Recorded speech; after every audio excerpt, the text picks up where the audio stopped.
Bab 1156, mengadakan pesta api unggun? Yana menjawab dengan marah. Kania, aku tahu apa yang kamu pikirkan dan kamu tidak perlu memperlakukanku sebagai orang bodoh. Tapi, aku merasa kita ditakdirkan sebagai teman sekamar. Aku tidak ingin marah padamu, apalagi melihat kalian menghadapi bahaya. Tolong percayalah, tinggal di sini adalah cara yang paling aman. Kania tidak bisa sabar lagi. Dia menunjuk Yana dan berkata, Jangan berpura-pura menjadi orang baik di sini. Aku telah melihat banyak wanita seperti kamu dan mereka hanya pelacur yang licik.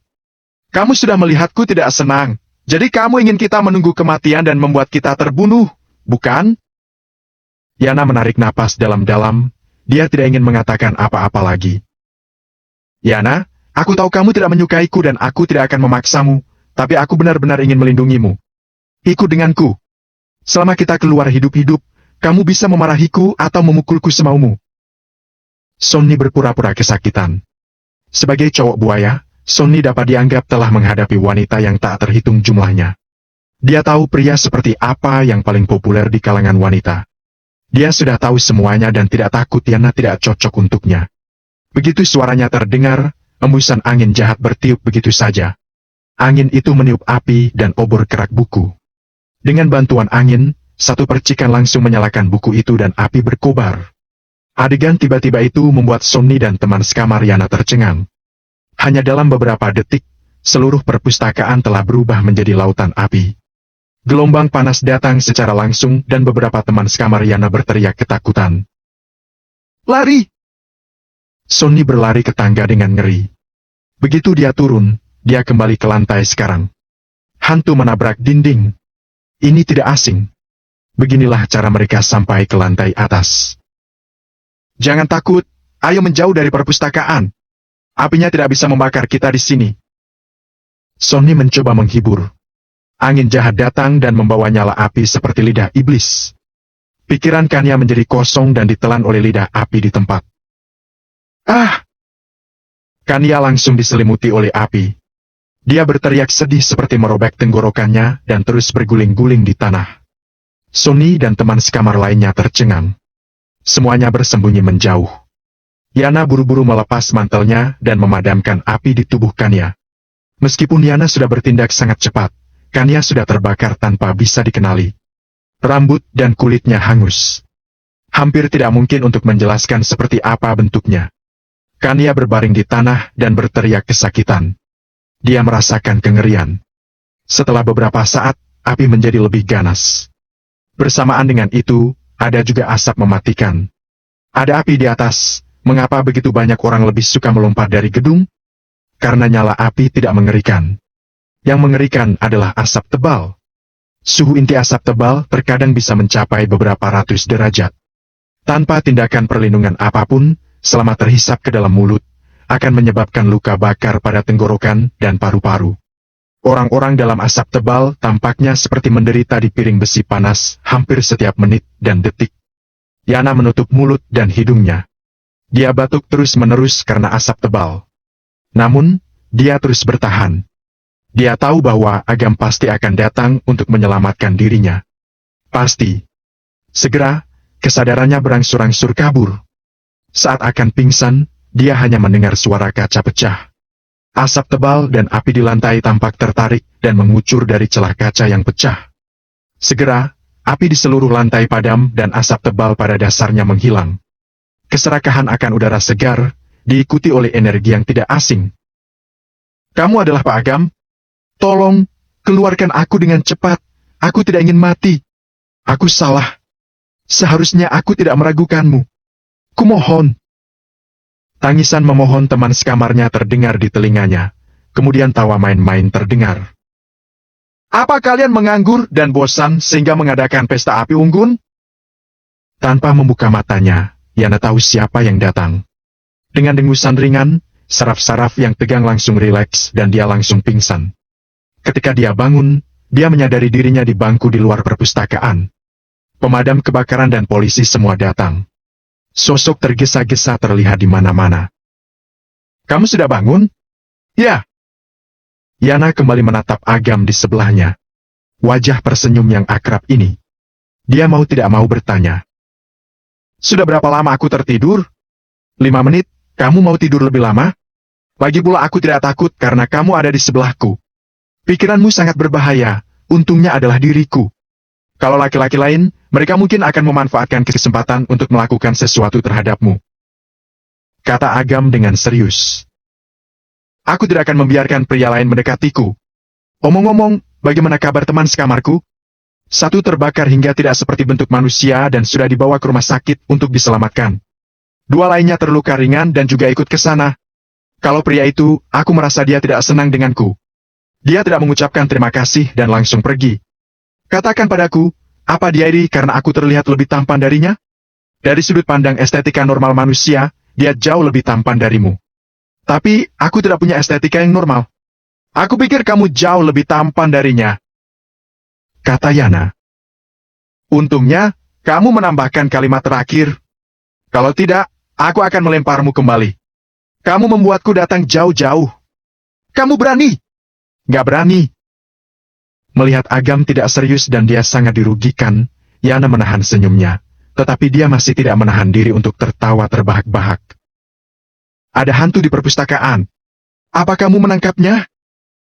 Yana teringat sesuatu dan bertanya dengan gugup. Jika hantu itu tidak tertangkap, pemadam kebakaran yang masuk sekarang mungkin akan berada dalam bahaya. Apa maksudmu dia? Agam menunjuk ke samping Yana. Melihat bahwa tidak ada orang di sekitar, Yana berpikir bahwa Agam sedang bercanda dengannya. Segera, Agam dengan lembut menepuk kepalanya. Dalam keadaan kesurupan, dia melihat Gary yang berpakaian merah. Pada titik ini, Gary kembali ke bentuk manusia dan tampak tidak berbeda dari orang normal. Yana mengenali bahwa gadis ini adalah mantan teman sekamar Isadora. Energi jahatnya telah dimurnikan olehku dan dia sudah berubah menjadi roh biasa, jadi orang biasa tidak bisa melihatnya. Jelas Agam. Saat dia berbicara, mata Agam menjadi dingin dan temperamennya berubah drastis. Itu benar-benar berbeda dari penampilan yang aneh sebelumnya. Tuanku. Gary ditatap oleh Agam. Tubuh hantu itu bergetar dan langsung berlutut. Setelah kematian Gary, lubang hantu terbuka lebar. Mengetahui bahwa Agam adalah penguasa neraka yang bertanggung jawab atas sebab dan akibat hidup dan mati dalam reinkarnasi, dia menyadari betapa konyolnya dia dulu. Gary, aku tidak peduli dengan semua keadaan selama hidupmu. Kamu tentu akan memasuki dunia bawah untuk dihukum dengan dosamu.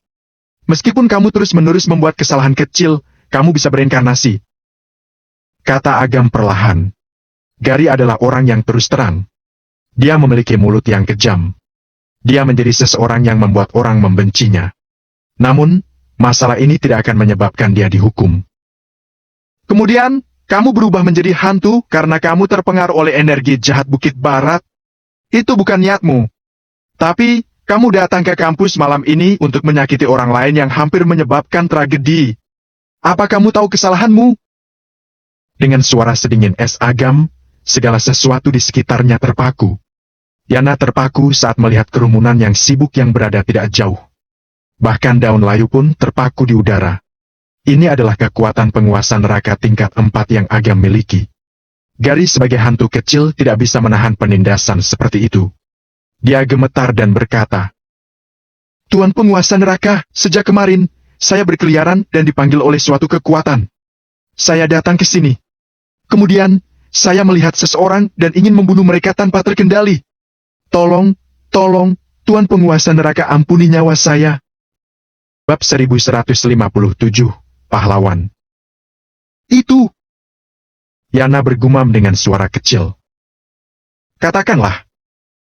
Agam meliriknya dengan santai dan Yana tiba-tiba merasa tegang. Dia merasa seolah-olah seseorang sedang mendesaknya, membuatnya sulit bernapas. Dia tahu bahwa orang di depannya ini bukan hanya Agam, orang yang dekat dengannya dan sudah dia anggap sebagai kakak sendiri, tetapi juga Yama, sang penguasa neraka. Sony bilang bahwa dia tahu beberapa mantra gelap dan terang. Apa mungkin dia yang memanggil mereka? Yana berkata dengan lemah. Agam merenung dan menatap Gary. 2 jiwa yang meninggal di tanganmu kemarin, Dita dan Kathy, tewas karena karma mereka. Mereka sudah sepantasnya mati. Kejadian hari ini didalangi oleh orang jahat. Sony yang paling bertanggung jawab. Kamu hanya dibutakan oleh energi jahat dan tidak benar-benar bersalah. jadi kamu akan dibebaskan. Tapi, kamu sudah melakukan banyak perbuatan jahat seumur hidupmu. Hatimu penuh iri dan dengki dan kamu tidak punya rasa kemanusiaan.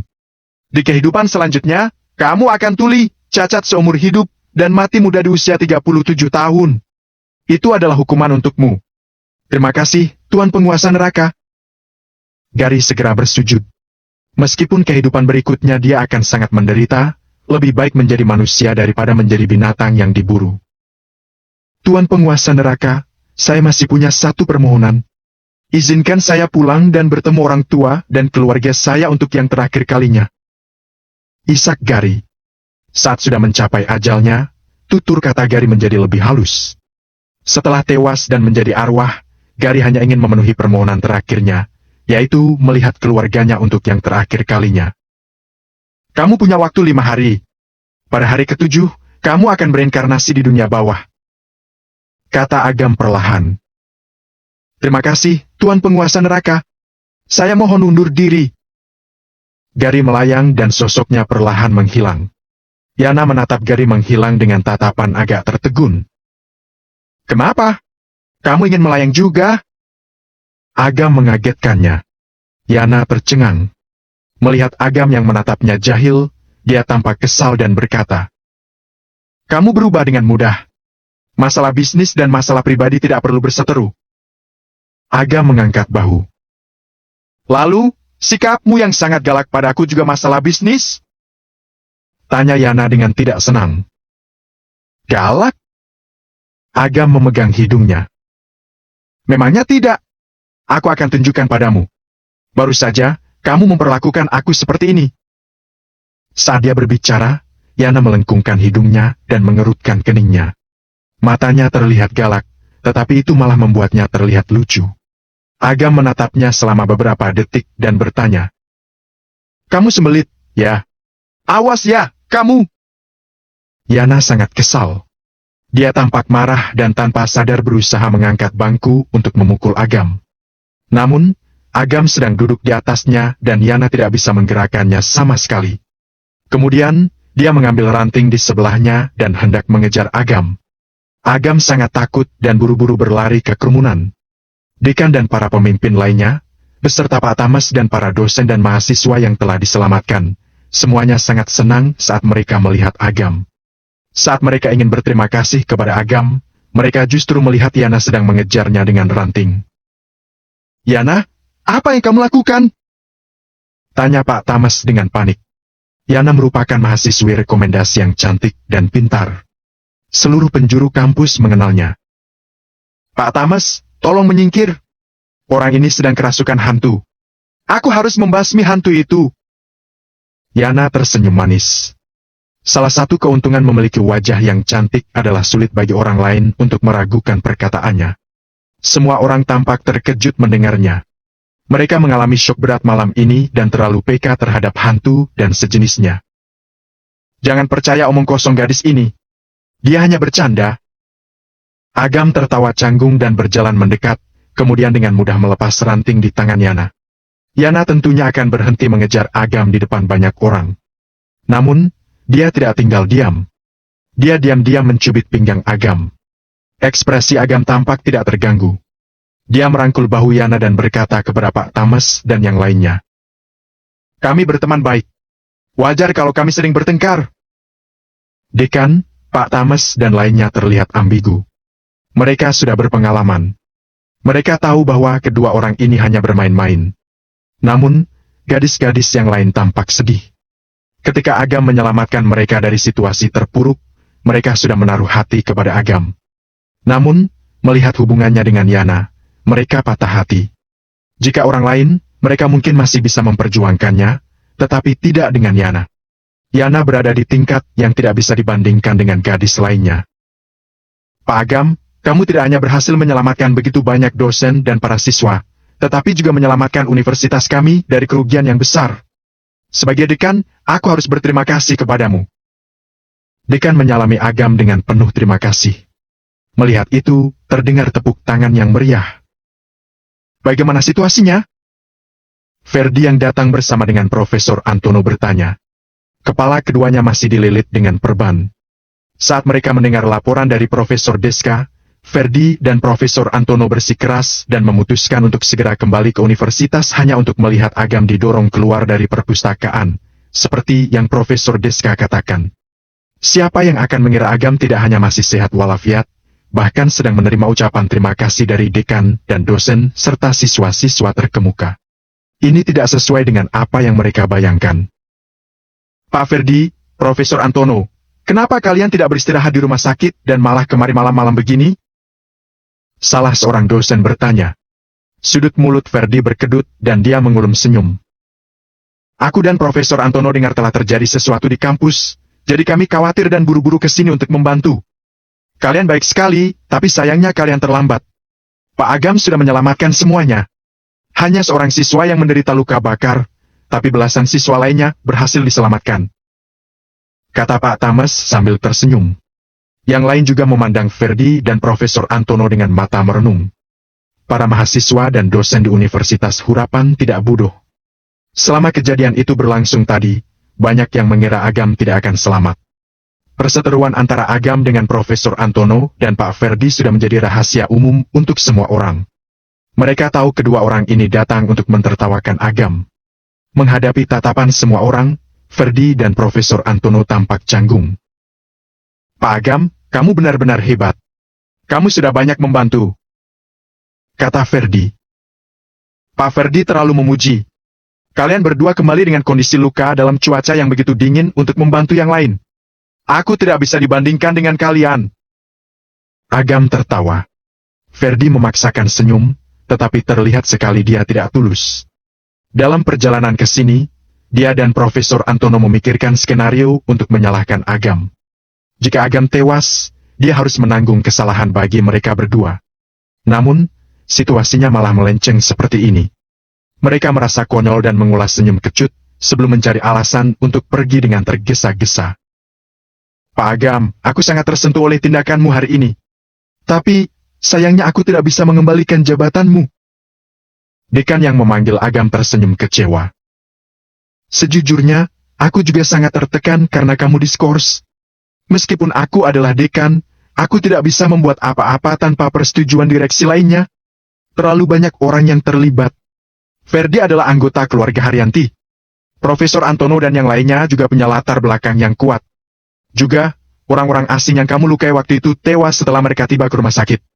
Keluarga Winarno sangat marah dan meminta kami untuk menyerahkanmu. Kami terus berusaha bernegosiasi dengan mereka. Dengan kata lain, kalau tidak ada orang yang lebih kuat lagi yang membelamu, hanya akan terjadi masalah yang lebih besar kalau kami mengembalikan posisimu. Aku harap kamu dapat mengerti. Bab 1158, Stefani marah. Aku paham. Agam mengangguk. Selama ini dia masih bertanya-tanya kenapa keluarga Winarno masih belum mencari masalah dengannya setelah dia mengacau dengan Jayden dan membunuh Mary dan lainnya. Ternyata pihak universitas telah membantunya. Bagaimanapun, universitas ini bukanlah lembaga pendidikan tinggi biasa. Terlalu banyak penerus keluarga generasi kedua dan ketiga yang mengenyam pendidikan di sini.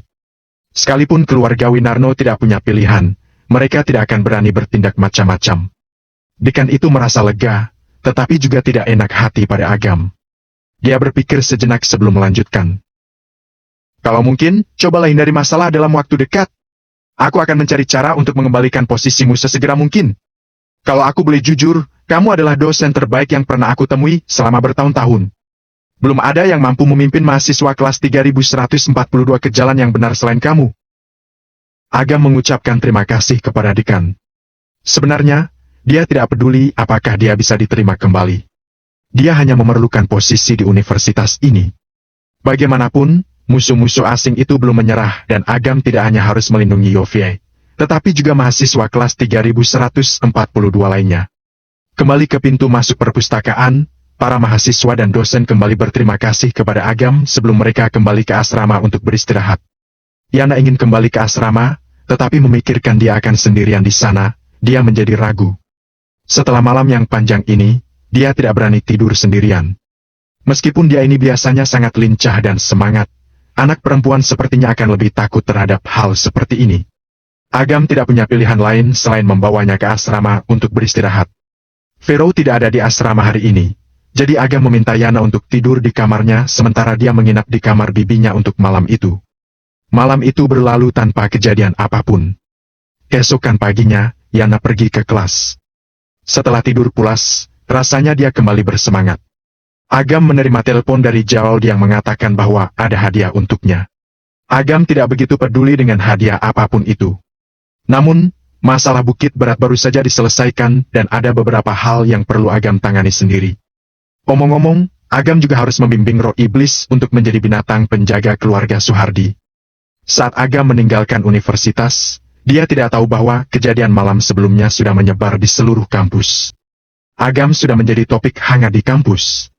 Di mading, terdapat sekelompok surat dari gadis yang menyatakan cinta mereka, bahkan dosen wanita juga menyampaikan suratnya di sana.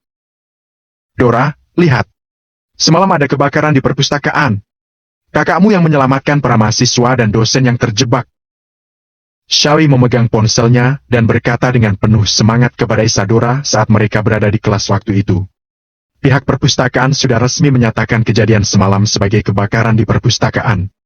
Mereka semua tahu bahwa mereka tidak dapat menceritakan apa yang sebenarnya terjadi karena itu hanya akan menyebabkan kepanikan di antara para dosen dan siswa. Tentu saja, ada beberapa gosip yang berhasil menyelinap, menceritakan kejadian yang sebenarnya. Namun, pihak kampus menyanggah gosip-gosip itu dan menetapkannya sebagai legenda kota belaka. Kakakmu sudah dianggap pahlawan sekarang, ucap Shawi iri. Isadora mengangguk sambil tersenyum bangga. Saat itu, pintu kelas dibuka dengan kuat dan membentur dinding, mengagetkan seisi kelas. Ya, ampun, wanita tua ini lagi. Aku jadi kesal setiap kali melihatnya sekarang. Gumam Shawi saat melihat Stefani masuk ke kelas dengan wajah gusar. Dulunya dia sangat mengidolakan Stefani. Dia bahkan berinisiatif untuk curhat dengan Stefani dan menganggapnya sebagai kakak yang bisa dia percaya. Namun, setelah apa yang terjadi di Bukit Barat, kesan Shawi terhadapnya memburuk. Memikirkan citra lembut yang pernah Stefani palsukan membuat Shawi merasa mual. Namun, untungnya malam itu, setelah ketiga gadis itu meninggal, Jani menjadi trauma dan harus pulang untuk berlatih kultivasi sementara. Mereka belum melihatnya selama beberapa hari ini, jadi mereka merasa lebih santai. Kelas dimulai! Stefani membanting bukunya dengan keras ke atas meja dengan wajah yang mengesalkan, membuat semua mahasiswa di kelas tidak berani mengacau. Stefani sedang dalam suasana hati yang buruk. Dia baru saja mengalami malam yang sangat mengerikan di Bukit Barat beberapa hari yang lalu. Meskipun semuanya telah berlalu dan dia baik-baik saja, dia yang membawa ketiga mahasiswa yang tewas malam itu. Meskipun dia tidak memiliki hubungan langsung dengan ketiga mahasiswa itu, pihak universitas tetap menghukumnya. Tidak hanya dia didiskualifikasi dari pemilihan dosen berprestasi, juga bonus tahunan untuk 3 tahun juga dipotong. Gaji bulanan dosen tidak tinggi. Bonus tahunan adalah harapan mereka untuk mendapatkan penghasilan lebih. Ditambah lagi, Departemen Jurnalisme sedang tidak memiliki banyak proyek untuk diteliti, jadi dia tidak memiliki peluang untuk mendapatkan penghasilan tambahan. Sekarang dia sudah didenda bonus tahunan selama 3 tahun. Dalam 3 tahun ke depan, pada dasarnya dia akan bekerja untuk universitas ini secara gratis. Di masa lalu, Stefani tidak akan peduli tentang masalah ini. Dia dulu masih mendapat dukungan dari Yeremi dan tidak memerlukan gajinya untuk menyambung hidup. Namun, nasib buruk selalu menimpa hidupnya. Seperti biasa, dia menghubungi Yeremi pagi-pagi sekali untuk mengucapkan selamat pagi. Namun, polisi yang menjawab telepon. Pihak polisi mengatakan kepadanya bahwa Yeremi telah melakukan banyak kejahatan dan telah ditahan oleh kepolisian.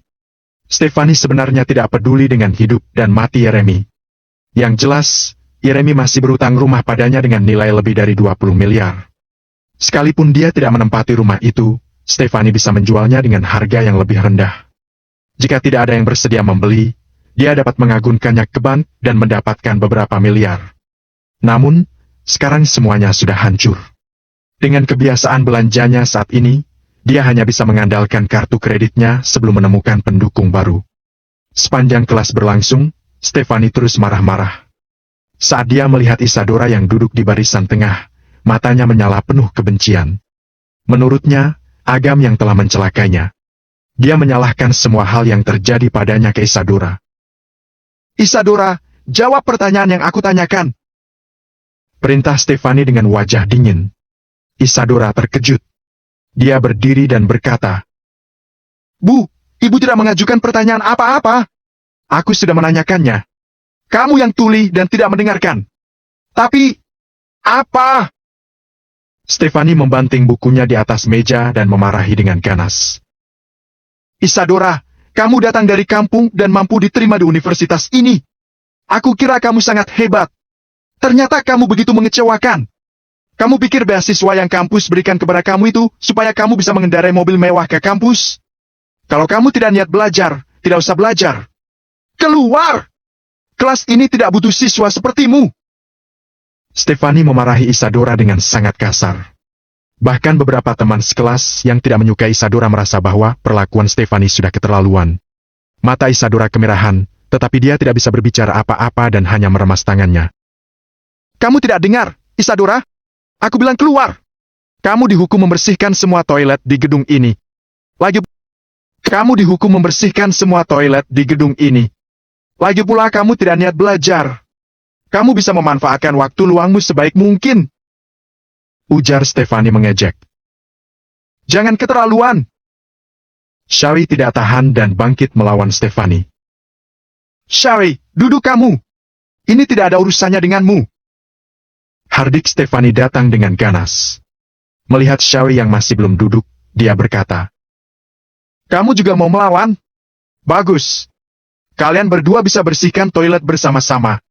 Tanpa seizinku, kalian tidak diperbolehkan masuk ke kelas ini." "Bu?" Wajah Isadora berubah. Dia tidak ingin membawa masalah kepada Shari. "Diam!" Mata Stefani menyala dan dia menampar wajah Isadora. Suara tamparan itu bergema di seluruh ruangan. "Kamu berani melawan? Keluar!" Stefani mengambil buku itu dan menghantamkannya pada Isadora. "Dasar wanita gila!" Shari menarik Isadora keluar dari kelas. Shari tahu bahwa Stefani memiliki beberapa koneksi di universitas ini. Sebagai siswa, jika mereka berani melawannya, mereka yang akan rugi. "Pergi sana! Cuci toilet di gedung ini sampai bersih, atau akan kulaporkan kalian supaya kalian dikeluarkan." Stefani mengutuk dengan kejam di belakang keduanya. "Jangan berurusan dengan kedua orang itu di masa depan, terutama Isadora. Dia berasal dari kampung, miskin, tidak punya ambisi. Bahkan mungkin dia membawa penyakit menular. Kalian dengar semuanya?" Stefani melihat bahwa tidak ada seorang pun di kelas yang berani membantah dan tersenyum puas. Dia tidak bisa mengendalikan orang lain, tetapi dia bisa membereskan dua mahasiswi pengacau ini, kan? Bab 1159, sesuatu yang besar telah terjadi. Jalan keluar Bukit Barat diberi pita dan karpet merah. Terdapat juga dua helikopter yang sudah bersedia di udara dengan spanduk yang terbuka lebar. Seluruh anggota keluarga Suhardi sudah hadir di tempat yang megah itu. "Tuan Jaold, semua anggota keluarga Suhardi sudah tiba, tapi masih ada satu orang yang belum sampai," bisik Fatan kepada Jaold. Jaold sedang senang hari itu. Setelah roh iblis musnah, sebagai kepala keluarga Suhardi, Jaold adalah orang pertama yang menerima keuntungan. "Anak itukah?" Jaold mengerutkan kening. "Benar." Fatan tersenyum pahit. "Yang benar saja. Dia sudah berumur, tetapi masih saja memberontak. Apa harus saya hubungi lagi, Tuan?" Fatan bertanya dengan ragu-ragu. "Tidak perlu. Kalau dia datang di tengah-tengah acara, lebih baik dia tidak datang sama sekali." Jaold menggelengkan kepalanya dan kembali melirik Bukit Barat yang indah. Dia tidak bisa menahan rasa harunya. Tempat ini hampir merenggut nyawanya dan keluarga Suhardi kemarin, tetapi sekarang sudah menjadi sebuah berkah bagi mereka. Hidup ini memang tidak terduga. "Tuan Jaold, kenapa kamu harus membuat acara besar seperti itu?" Agam bertanya seraya berjalan mendekat. Jaold buru-buru menjawab. "Apa kamu tidak suka? Kalau begitu, aku akan membatalkannya sekarang juga. Tidak perlu repot-repot. Bagus juga anggota keluarga Suhardi yang lain juga ada di sini. Panggillah anggota inti keluarga Suhardi. Ada beberapa hal yang perlu aku jelaskan pada kalian. Aku sudah menyiapkan ruang tamu. Silakan." Di ruang tamu gedung galeri, Para anggota keluarga Suhardi menatap Agam dengan mata penuh kagum. Beberapa dari mereka tidak menyaksikan langsung apa yang terjadi malam sebelumnya. Namun, mereka sudah mendengarnya dari orang lain. Tuan Jaold, energi jahat dari Bukit Bara telah dimusnahkan. Aku juga akan mengatur beberapa formasi untuk menekan energi naga dan memberkati tempat ini. Kalau semuanya berjalan lancar, kita dapat menjual tempat ini lagi besok. Agam mengabaikan ekspresi keheranan dari yang lainnya dan melanjutkan. Selain itu, keluarga Suhardi telah mengalami kerugian yang cukup besar atas kejadian ini dan kekayaan keluarga kalian juga terikat dengan roh iblis. Karena itu, sebagai bentuk hadiah. Setelah mengatakan ini, Agam menjentikkan jarinya. Seekor anak kucing yang liar melompat masuk dari luar jendela. Hash, hash! Dari mana datangnya kucing liar ini? Salah satu anggota keluarga Suhardi berusaha mengusir kucing itu. Namun, mata roh iblis terlihat kesal. Dia membuka mulutnya dan hendak mengeong, tetapi dia malah mengaum dan mengagetkan seluruh pengunjung galeri penjualan dan Bukit Barat. Jaold dan lainnya hampir tuli dibuatnya. Anak muda, apa ini? Jaold bertanya dengan heran. Itu roh iblis, kata Agam. Apa? Semua orang di keluarga Suhardi ketakutan mendengarnya, terutama anggota keluarga Suhardi yang tadinya berusaha mengusir kucing itu. Dia sangat ketakutan hingga terduduk di atas lantai. Kejadian malam sebelumnya masih terbayang jelas di benak mereka. Tidak bisa dipercaya makhluk seukuran anak kucing ini adalah roh jahat yang melukai master leluhur bintang dan hampir menghancurkan keluarga Suhardi. Roh iblis dengan angkuh mengangkat kepalanya dan berjalan di depan Jaold dengan langkah mendominasi. Mulut Jaold berkedut dan dia sedikit membungkuk ketakutan. Jangan khawatir. Aku sudah melucuti kekuatannya. Sekarang ini, dia bahkan bisa dianggap binatang pembawa keberuntungan. Di masa depan, dia akan menjadi binatang penjaga keluarga Suhardi selama 500 tahun. Ucap Agam sambil tersenyum. Mendengar ini, Jaold dan keluarga Suhardi merasa kaget dan bersemangat dalam waktu yang sama. Mereka telah melihat sendiri kekuatan roh iblis. Dengan binatang penjaga seperti itu, keluarga Suhardi akan hidup makmur. Ini lebih dari sekadar hadiah. Ini adalah berkat tertinggi dapat diterima oleh keluarga Suhardi untuk saat ini dan masa depan. Anak muda, terima kasih. Kamu tidak hanya menyelamatkan keluarga Suhardi dari bahaya, tetapi juga sudah menolong keluargaku setidaknya untuk puluhan tahun. Kamu adalah dermawan terbesar bagi keluarga Suhardi. Jaold menangis kegirangan, hendak berlutut dan berterima kasih pada Agam, tetapi Agam menghentikannya. Tidak perlu berlutut seperti itu. Agam menggelengkan kepalanya. Mungkin nanti kamu bisa mencari seniman untuk membuat patung yang menyerupai roh iblis itu untuk ditaruh di aula leluhur keluarga Suhardi. Roh iblis akan merasuki patung itu dan kalian bisa menyembahnya 2 kali sehari. Ucap Agam sambil menunjuk roh iblis. Emas! Aku mau tubuhku dari emas. Teriak roh iblis. Emas? Teruslah bermimpi. Agam mengalihkan pandangannya. Mendengar roh iblis mampu berkata-kata, semua yang ada di ruangan itu menjadi sunyi senyap. Agam mengelilingi Bukit Barat untuk membuat beberapa formasi kecil untuk menekan energi naga secara bertahap untuk membuat tempat itu dapat ditahan oleh manusia biasa. Anak muda, panggil Jaold dengan anggota keluarga Suhardi yang lainnya mengekornya. Boleh aku tahu siapa namamu?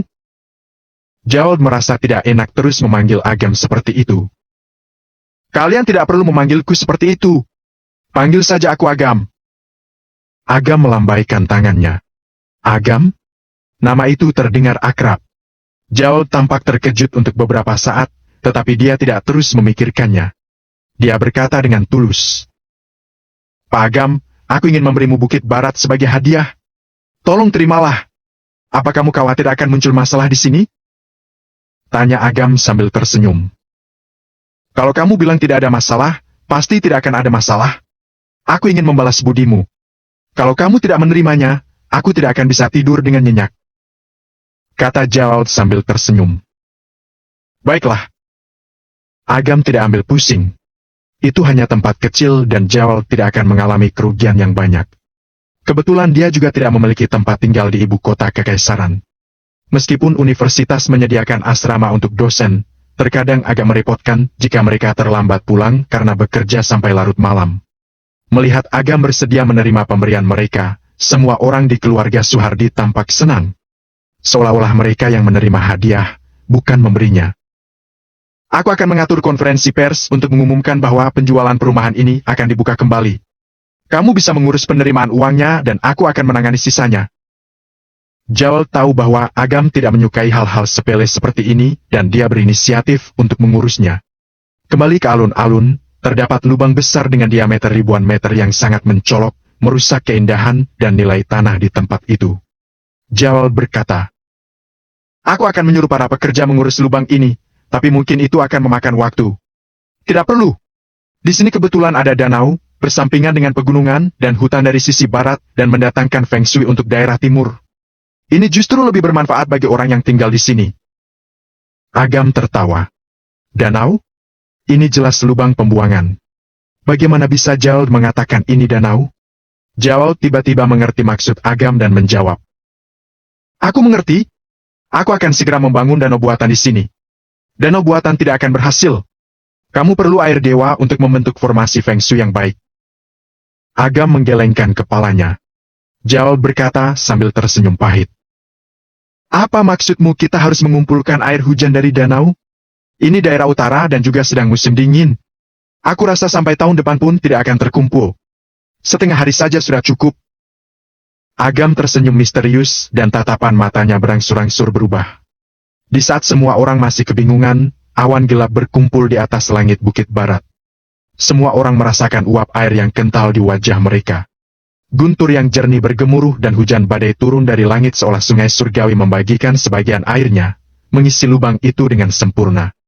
Dalam waktu hanya beberapa menit, lubang itu sudah mulai penuh dengan air. Awan hujan membentang hingga ribuan meter, membuat semua orang terheran-heran. Apa ini hujan lokal yang legendaris itu? Meskipun mereka tidak tahu bagaimana Agam melakukannya, mereka tahu bahwa Agam yang melakukan ini semua. Dia hebat sekali mampu mengendalikan cuaca. Jawal menatap Agam dengan wajah kagum dan memuja. Dia tidak bisa menahan senyumnya dan bertanya, "Pak Agam, apa kamu sudah punya pasangan? Apa kamu mau aku memperkenalkan seorang perempuan padamu? Dia berasal keluarga yang baik-baik dan dia juga sangat cantik. Apa kamu berusaha menjadi mak comblang di usiamu?" Tanya Agam dari ujung matanya. Saat itu juga, ponsel Agam berdering. Nomornya tampak asing. "Halo? Apa benar ini Pak Agam?" Terdengar suara yang asing. Agam menduga itu adalah dosen bernama Karim dari kelas ke-3142. "Ya, benar. Ada apa?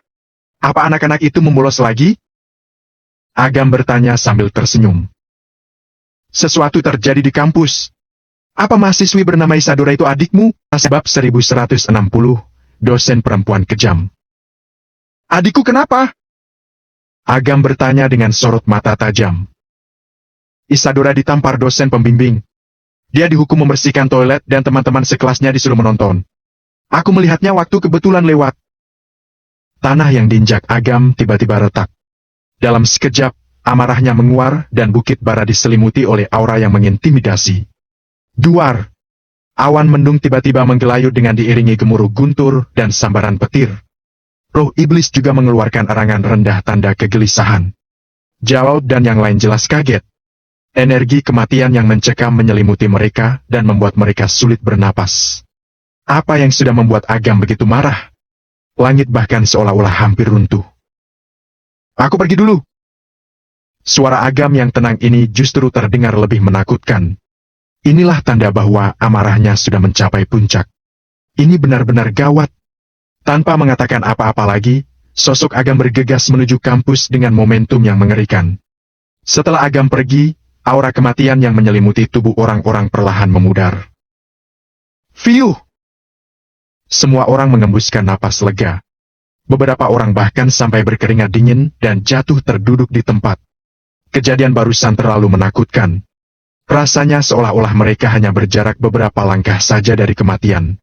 Sementara itu, banyak mahasiswa merubung toilet kampus. Ada bekas cakaran di leher Isadora yang putih. Baju gadis itu basah dan wajahnya pucat pasi. Bibir gadis itu terlihat keunguan. Seorang pria dewasa pun akan menggigil jika berdiri di luar dengan pakaian basah pada musim hujan seperti sekarang. Aku suruh kamu membersihkan semua toilet di kampus, tapi kamu tidak mau. Apa kamu tidak mau lulus dari sini? Tangan kiri Stefani berkacak pinggang, sedangkan tangan kanannya memegangi cermin kecil untuk memeriksa riasannya. Dia menunjuk-nunjuk Isadora dan berkata kepada mahasiswa di sekitarnya. Kalian lihat, saking miskinnya mahasiswi ini, kampus membuat pengecualian biar dia bisa mendaftar. Tapi dia malah bikin masalah di kelas dan berani membantah. Mahasiswi yang tidak tahu diri seperti ini tidak ada gunanya. Keluarkan aku!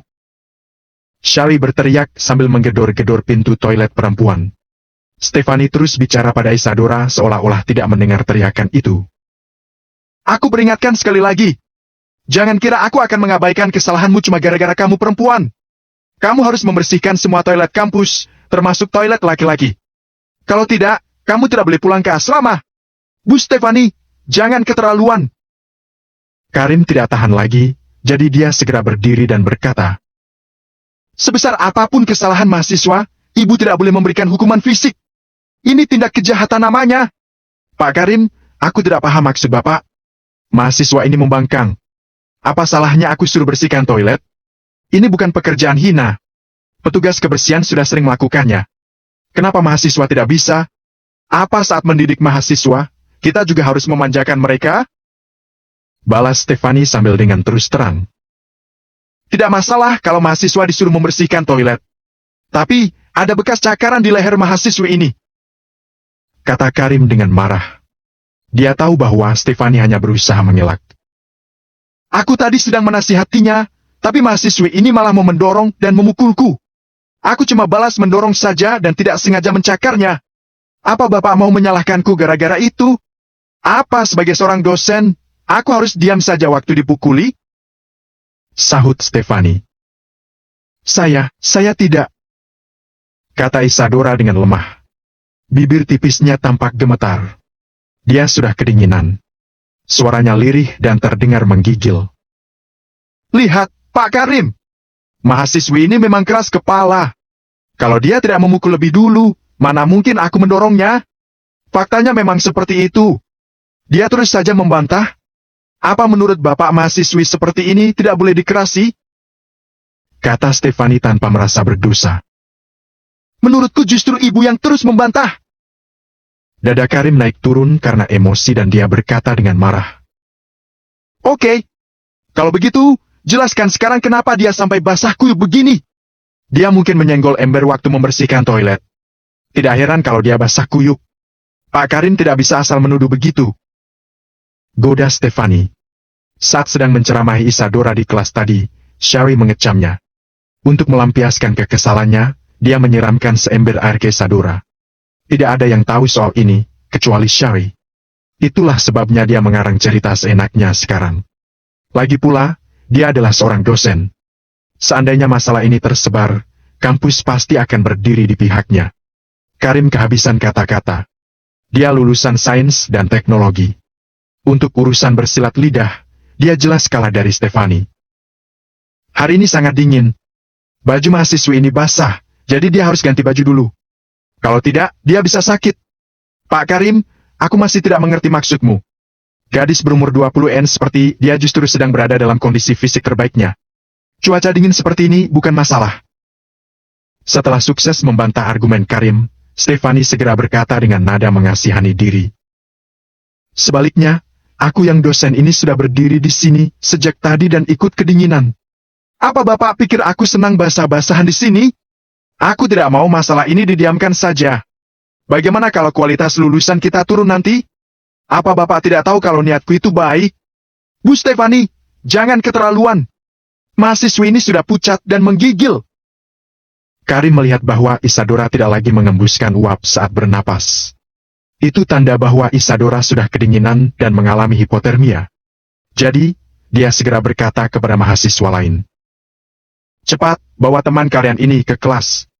Ada penghangat ruangan di kelas, jadi dia tidak akan kedinginan. Coba saja kalau berani. Stefani menyilangkan tangan dan melirik mahasiswa lain dengan galak. Para mahasiswa saling memandang, lalu mundur teratur. Stefani adalah seorang dosen yang mengajar beberapa mata kuliah sekaligus. Jika dia sampai tersinggung, nilai untuk mata kuliahnya mungkin tidak akan keluar. Mahasiswa mana yang berani menentangnya? Selain akan kehilangan beasiswa, mahasiswa mungkin akan gagal dalam ujian dan tidak akan mendapatkan ijazah. Stefani berjalan dengan angkuh ke depan Isadora dan berkata sambil mencibir. Isadora, aku adalah dosenmu, jadi aku tidak akan mempersulitmu. Apa kamu mau mengakui kesalahanmu sekarang? Kalau kamu mau mengaku dan berjanji tidak mengulanginya lagi, aku akan membiarkanmu masuk kelas. Rencana Stefani benar-benar bagus. Jika Isadora mengaku bersalah, kampus tidak akan menyalahkan Stefani dan dia tidak akan dihukum. Stefani sama sekali tidak takut. Lagi pula, Isadora hanyalah mahasiswa baru. Stefani masih punya 3 atau 4 tahun lagi untuk menyiksa Isadora guna melampiaskan amarahnya. Bu, aku tidak bersalah. Jawab Isadora dengan kesadaran yang makin kabur. Masih tidak mau mengaku? Isadora, awalnya aku pikir latar belakangmu saja yang buruk. Aku tidak menyangka kalau pikiranmu sama buruknya. Kamu tidak memperhatikan di kelas, membantah, dan memukul dosen. Apa ini tidak keterlaluan? Senyum Stefani terlihat kejam. Dia tiba-tiba mengangkat sepatu hak tingginya dan menginjak tangan Isadora. Stefani mengenakan sepatu hak tinggi yang runcing. Akibatnya, punggung tangan Isadora langsung memar. Wajah Isadora tampak agak merah. Namun, itu bukan karena dia merasa hangat, melainkan karena menahan sakit. Meski tangan dan kakinya sudah membiru dan hampir mati rasa, dia masih bisa merasakan sakit. Bisa dibayangkan betapa sakitnya itu. Darah pun menetes dari punggung tangan Isadora. Warna merah itu sangat kontras dengan warna kulitnya yang kini pucat. Stefani sengaja menghalangi pandangan semua orang, jadi tidak ada yang bisa melihat hal ini. Mahasiswa yang baik itu mau mengakui kesalahan. Aku melakukan ini juga demi kebaikanmu. Kamu tidak bisa terus-terusan begini. Kata Stefani dengan nada lembut seolah-olah dirinya wanita yang baik. Padahal, dia sedang menusukkan tumit sepatunya. Ketika melihat ekspresi Isadora yang kesakitan, hatinya justru merasa senang. Bu, sakit. Isadora menggunakan seluruh kekuatannya hanya untuk bergumam. Meski tangannya sangat ingin mendorong kaki Stefani, dia sudah tidak punya kekuatan lagi. Kamu bilang apa? Aku tidak bisa mendengarmu kalau suaramu pelan. Tanya Stefani berpura-pura prihatin. Setelah melihat darah di tangan Isadora, Karim akhirnya tahu apa yang dilakukan Stefani. Matanya langsung memancarkan amarah. Bagaimana bisa ada dosen seperti ini? Dia tega menyiksa mahasiswanya sendiri. Kejam sekali. Saat akan menegur Stefani, telinga Karim tiba-tiba berdengung dan kakinya gemetar seolah-olah ada tekanan yang sangat besar di belakangnya. Rasa takut pun perlahan membanjiri hatinya. Ada apa ini?